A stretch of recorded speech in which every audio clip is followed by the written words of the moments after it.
Hi, welcome to everyday spoon. ఈరోజు మన video వచ్చేసి సింపుల్గా దోసకాయ మటన్ కర్రీ ఎలా చేసుకోవాలో చూపిస్తా. ముందుగా 2 మీడియం సైజ్ దోసకాయలని ముక్కలుగా కట్ చేసుకొని గిన్నెలో వేసుకోవాలి. అందులోనే 1/2 kg mutton, 2 medium size tomato, 2 ఉల్లిపాయలు, 3 పచ్చిమిర్చి, 2 టేబుల్ స్పూన్ల ఆయిల్, కొంచెం ఉప్పు, 3 టేబుల్ స్పూన్ల కారం వేసుకొని మొత్తం ఒకసారి మంచిగా కలుపుకొని మూత పెట్టుకోవాలి.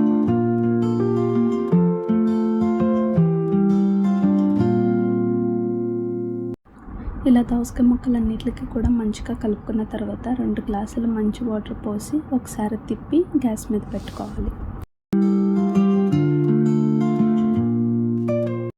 ఒక 10 నిమిషాల తర్వాత మూత తీస్తే కూర ఇట్లా బాగా ఉడుకుతూ ఉంటుంది.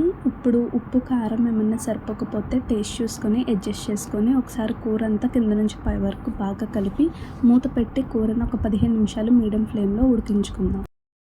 15 నిమిషాల తర్వాత ఫ్రెష్గా దంచుకున్న అల్లం వెల్లుల్లి పేస్ట్ 1 స్పూన్ వేసుకొని కూర అంతా కూడా కింద నుంచి పై వరకు బాగా కలిపి మూత పెట్టుకొని ఒక 5 నిమిషాలు మగ్గించుకుందాం. ఇప్పుడు కొంచెం కొత్తిమీర వేసి ఒకసారి తిప్పి స్టవ్ ఆఫ్ చేసేయండి. అంతే. ఈ సింపుల్ కర్రీ మీకు ఎలా అనిపించిందో ఒకసారి తప్పక ట్రై చేసి కమెంట్ చేయండి. ఈ వీడియో మీకు నచ్చితే లైక్ చేసి సబ్స్క్రైబ్ చేసి ఫాలో చేయండి. బాయ్.